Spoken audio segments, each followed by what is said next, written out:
علم کے لیے دیکھو جی آپ کو دو مختلف اسماء الہیہ ہیں. جو سب سے بڑا جو علم اور سائنسی تکلفات پہ جو اس میں الہی رول کرتا ہے وہ الہکم الہ واحد لا الہ الا هو الرحمن الرحیم ہے.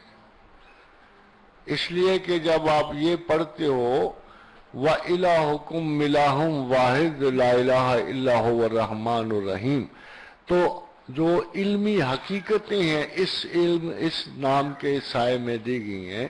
ان فی خلق السماوات والارض واختلاف اللیل والنہار والفلک التی تجری فی البحر بما ينفع الناس وانزل اللہ من السماء من ماء فاحیا بالارض بعد موتها وبث فیہا من کل دابۃ وتصریف الرياح والسحاب المسخر بین السماء والارض لآیات لقوم یعقلون.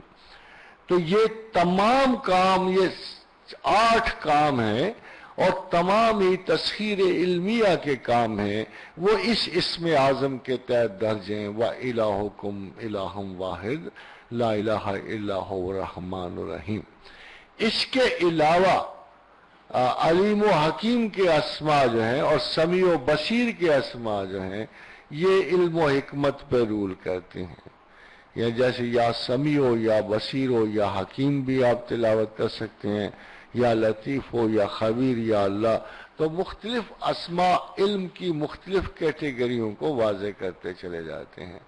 مگر جیسے اللہ نے فرمایا ہے کہ سب سے بڑی بات ہے کہ جیسے اللہ نے کہا قل رب زدنی علما، رب زدنی علما، رب زدنی علما.